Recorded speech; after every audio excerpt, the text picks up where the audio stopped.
already, and what a blessed opportunity you guys have. I'm telling you, if I had such an opportunity 12 years ago, I would definitely fall into the shoes. But do enjoy and ask as many questions as you can when we're done. So this is me, and I would like you to actually just see the smile, my smile in all my pictures, and just see if there's any changes. And that should tell you how much this program or conservation to me as a whole means to me. So my name is Lewyn Gontse Maefala, and I am the founder and manager of the Bush Babies Environmental Education Program based in the Phalaborwa region in Limpopo. So I'm originally from Pretoria North, and as I've stated, I've studied a national diploma where you guys are, and I'm very much passionate about environmental education. I am the Black Mamba Anti-Poaching Unit Environmental Educator Officer, and like I've stated, I'm an educator and coordinator. The reason for these pictures is for you guys to see that over the years, how I have grown in conservation, or with as a highlight of the kind of work that I do, with the myths and understanding of the local peoples regarding snakes. Now because I've had this picture of the python, everybody's scared of me because I've got superpowers. But if you see that one of the spider, I am is it arachnophobia? Yeah, I'm scared of spiders. But through the education, I was able to take a picture with a spider. So why conservation? Why conservation? I started this whole journey as conservation with the song Old MacDonald Had a Farm. And this Old MacDonald had to be my Opa Frankie with his Mrs. McDonald's there in the right. So my grandfather had a farm, and on his little farm he had chickens and everything that you would get on a farm. So it was my responsibility to make sure that I had to know when the chickens were alarm calling, when the geese were running chasing after something, when there's a snake in the enclosure of the chickens. I had to learn to know the different types of, when they're doing this, I don't have to panic.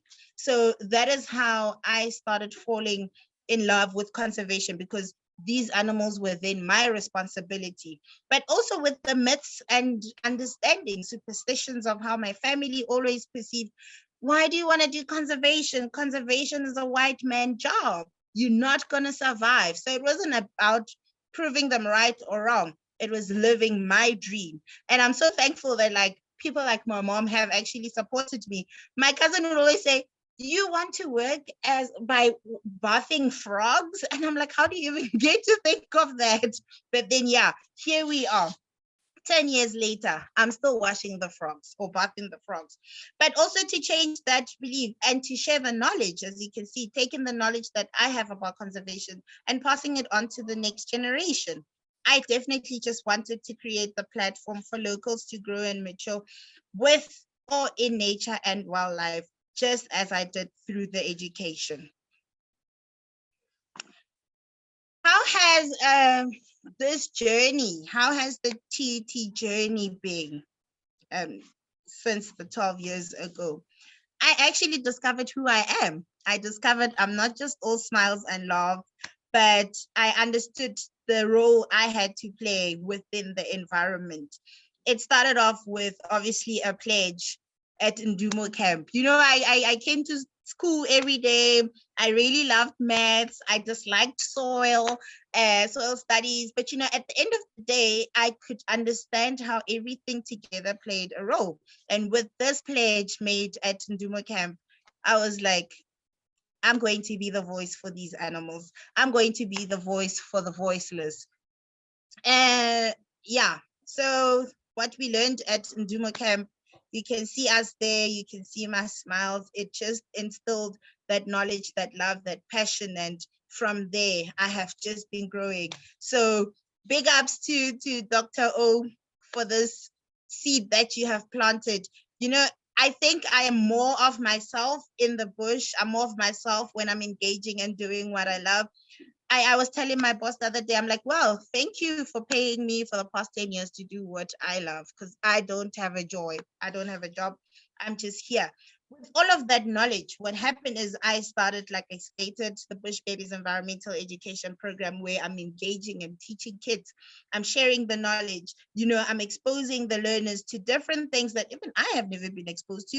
Who would have known if it wasn't for conservation that I would be sitting under an elephant, a live big elephant? I was so surprised that day, like, wow, an elephant grows to be this big, to feeding an elephant, touching it, feeling its hairs.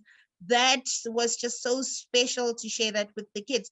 And now I've got somebody who, when they grow up, they just want to work with me and be like me. So being the education has enabled me to be a role model in these local communities that I'm working with. So where did conservation take me? Conservation took me to the world, and conservation brought the world to me, because never ever in my entire life have I imagined of sitting down and Googling my name and having to come up on all, I don't know what is there. Like, I'm just, even some things I can't even read, like the last thingy there, I can't even read what they say, but it's got me in it and I'm happy about it, So it's different people with different languages. They can read about me. They can know about the impact that I'm having. And all of this is through conservation. I'm not talking like, I'm even talking about like organizations such as National Geographic. National Geographic took us, or saw fit to take me and other women on a kind of, what was that thing? I haven't forgot. The what of women in conservation in Kenya. Where was I going to see Kenya?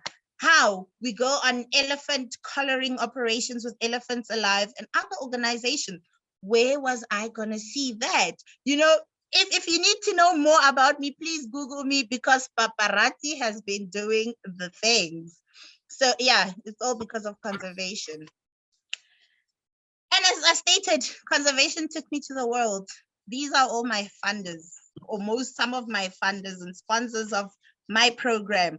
I've got Aalborg Zoo. They are in Denmark. The Living Desert, California. How many elephants and helping rhinos? They're from England. Retet das Nasboren, Germany. The Rustics is in France. Australia Zoo. Good people. The UK. I am there. Everything that I'm doing, it's sponsored by from these people that see that I think my work in conservation speaks for itself. I don't even have the words to actually say it is this and that. And not only did conservation take me out of the world, it also brought me closer to the world. In this next video, most of you guys probably should have seen it or have seen it, but this is me in South Africa. It's conservation.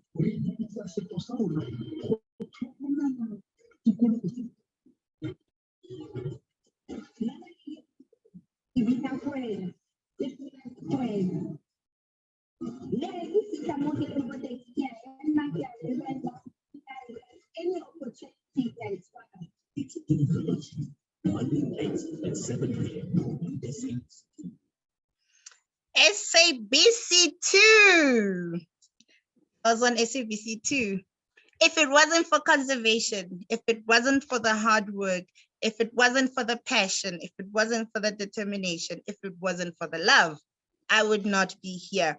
But guys, in a nutshell, I'd like to thank, on the left, my mother, who believed in me and washing the frogs and everything, and not putting pressure on me to go and become an HR manager, but to believe my passion. Growing up, I met Mr. Pax Leshaba from the Pretoria Zoo, who also instilled the junior nature conservation passion. My mentor, Dr. Cheryl, and all the other staff members at TUT. And last but not least, the man behind the beauty, Mr. Craig Spencer, who is my boss. And of course, share screen. This is how many times have I been appearing on your screen. Thank you for taking me to the world. And all of you guys, I wish you all the best in your 2023 academic year. Thank you all.